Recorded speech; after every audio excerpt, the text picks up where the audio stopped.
The Athletic is reporting, Jovan Buha, that the New Orleans Pelicans are actively shopping Zion Williamson. That is the news we are hearing. It is kind of a shocker. So before we continue today's video, I want to hear your guys' thoughts. Where do you think Zion Williamson's going to go? His contract allegedly has become non-guaranteed, or a substantial part of it has become non-guaranteed due to the time he has missed. And I think when you look around the league, I think obviously people are going to always connect at Los Angeles and New York to Zion. I think, yeah, that's all nice and dandy. That could be something that those two teams could be interested in, like, or three teams, because there's two LA teams, but I really don't think either of them. And then I think it's more likely that either a team like the Charlotte Hornets or a team like the Atlanta Hawks or even a team like Portland that we heard last year all try to go after a guy like him before we would see the Lakers even maybe entertain that, or the Clippers entertain that. I think even the Timberwolves would be a team to try to put ahead as a potential option for Zion, because the Timberwolves would probably want to trade Julius Randle and whatever they could for Zion. And I think that's the whole thing, is that when you look at this situation, if you can get Zion onto a team like Atlanta, you have Zion, who you would think would be traded for a combination of Jalen Johnson, DeAndre Hunter, and Bogdanovic, as that would, probably take away a lot of the depth. So I think that's what takes the Hawks out of the running, because the Hawks would have to trade for a bunch of people or give up a bunch. I think Portland could be the worst team to trade for him, where they're like, hey, you want Anfernee Simons, DeAndre Ayton, or like DeAndre Ayton and Jeremy Grant and a first-round pick for Zion? That could really be the best deal from a bad team.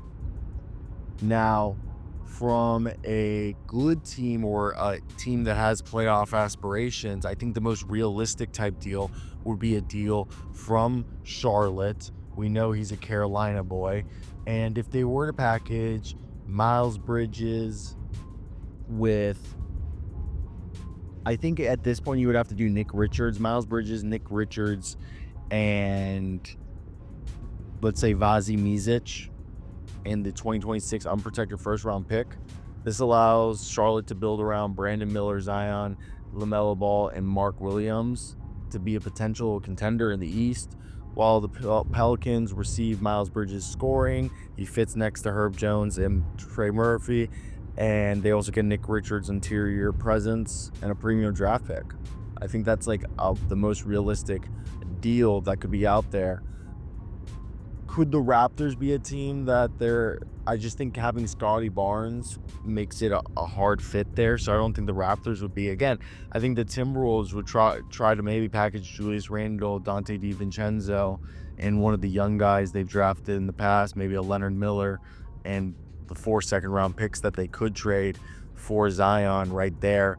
That's something that they could have interest in, because he's still a 22-point-per-game scorer. He's going to grab, 8 rebounds and dish out 5 assists. So he's someone who clearly still has value.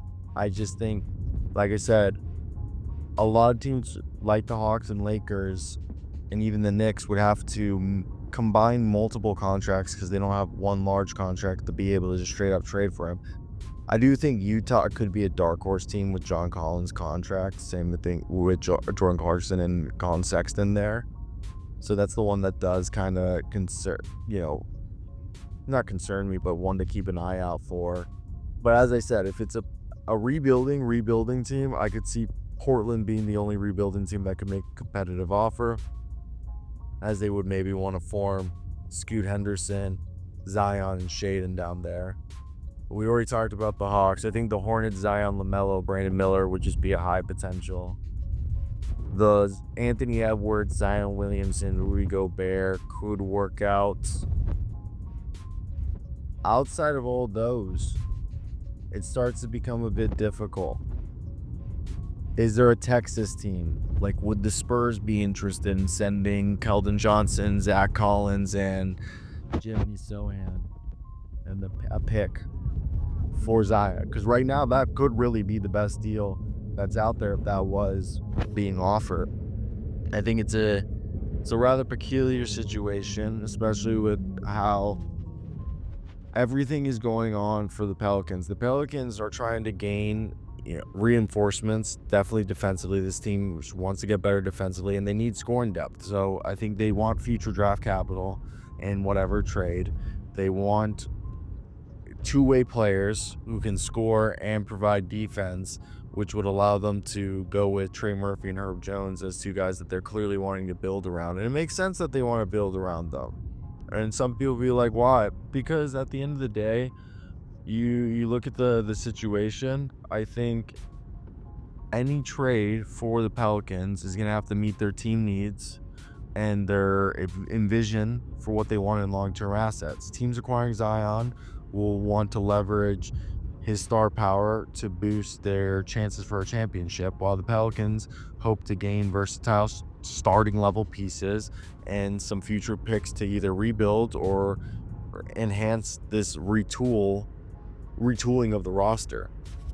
I think that's what you need to take away from this. And yeah, I think it becomes obviously a bit more difficult with more and more time passing, because if you look at Zion and his salary currently, his salary isn't crazy. It's $39 million, I believe, this year. So it's a very tradable number.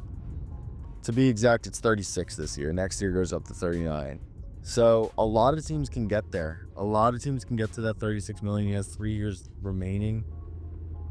This contract stipulates that he has weigh-ins periodically still, and that was coming from Christian Clark.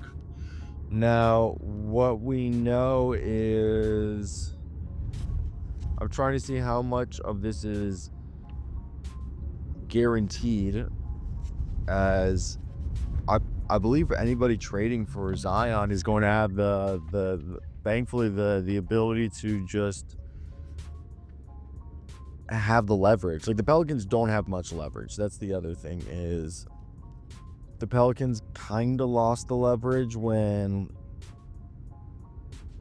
the contract became non-guaranteed, and they're having a terrible year. So with that being said, guaranteed at signing was $197 million.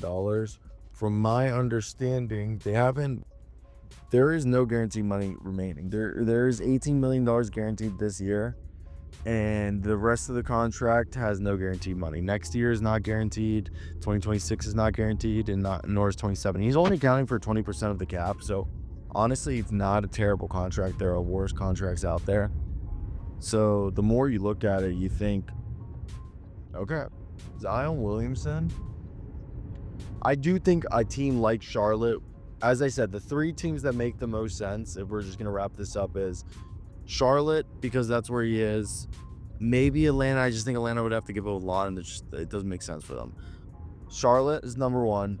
Then I think Minnesota, because they would want to get rid of Julius Randle. That would be if he ends up being like super cheap and like basically being somebody that is going to end up being, worth pennies on the dollar that we would thought. That's how he ends up in Minnesota. I think then if he goes to a rebuilding team, it has to be a Portland. I think Portland's the only one who has the assets to do something like that. So yeah, I think it goes number one, Charlotte, then Portland, then Minnesota. And then after that, I would go with any other team being there. I guess like a Rui Hachimura, D'Angelo Russell, Jalen Hurts-Shafino package isn't the worst thing in the world. I just don't like it. So that's my whole argument right there. But I want to hear your guys' thoughts.